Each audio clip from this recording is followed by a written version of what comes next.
Initially in Vancouver, we found that there was a very large number of people who were opposed to the facility, including police and the Merchants Association. But pretty much everybody agreed that we would do a 3-year study. We'd evaluate it and we'll see how it goes. And if it didn't work, we'd shut it down. And if it worked, we'd continue. What was really interesting was at the end of 3 years, both the Vancouver Police Department and the local Merchants Association wrote letters to the federal health minister supporting the continuation of InSite, Vancouver's supervised injecting site, on the basis that they saw improvements in the community and that many of the fears they had about it creating disorder and crime just never came to fruition. It's just another small intervention to add to the set of services we deliver to this population to reduce harm, but also to save costs and to make communities safer. I'm not a safe injection site advocate. I'm a public health researcher, and I advocate for evidence-based strategies. Supervised injecting sites are one small part of that.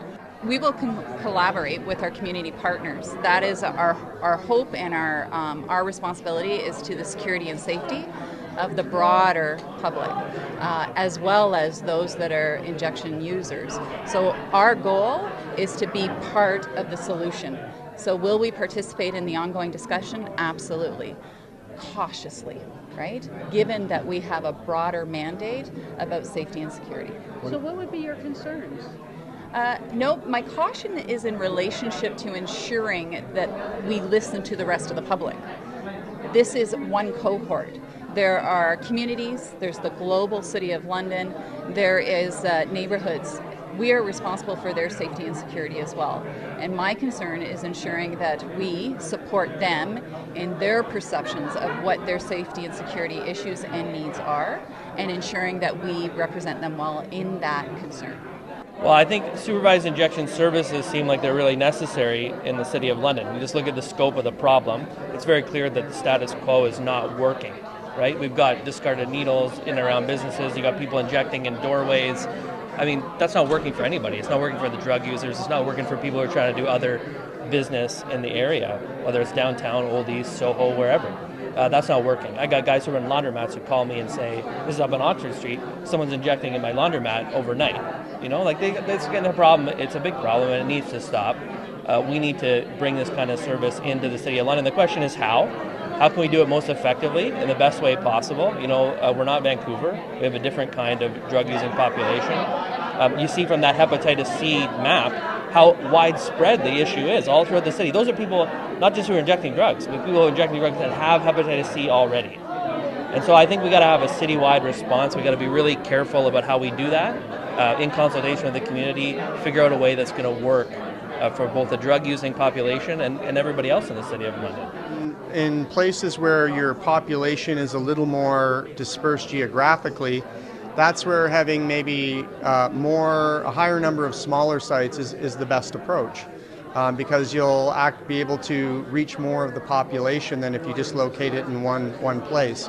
We do know from experience that people won't travel huge distances to use these facilities, so ensuring that it's close to where people use and buy drugs is most important, arguably more important than having it close to where they live. What we learned today is the seriousness and the scale of the problem that we have locally with regard to injection drug use. And what I think today really set a message home for the community is that this problem is very serious and that we need a community citywide response to it. And one thing that I'm very optimistic about is today wasn't a conversation about should we or should we not go forward. It was how, when, and where. There are so many components to a supervised injection site. Certainly they help bring people off the street, out of the alleys, into a safe environment where they're not going to be in an area where it is a public area. It also, although I would say we have very good rates of people discarding their needles properly, it certainly means there won't be needles discarded that are not discarded safely. Again, that brings an amount of safety and security to the community in which they are. But more than that, there's so much more than that. They provide a place where people can learn how to use their drugs safely, learn how to use their equipment safely, be safe from an overdose, be safe from infection, decrease the risks of infection, but also recognize that they're valuable. The first step, I feel, in being able to get into recovery is valuing your own life. And the message of a supervised injection site that London would be giving is, we care, you're important, your life is important, and you're valuable. That message helps people get into recovery.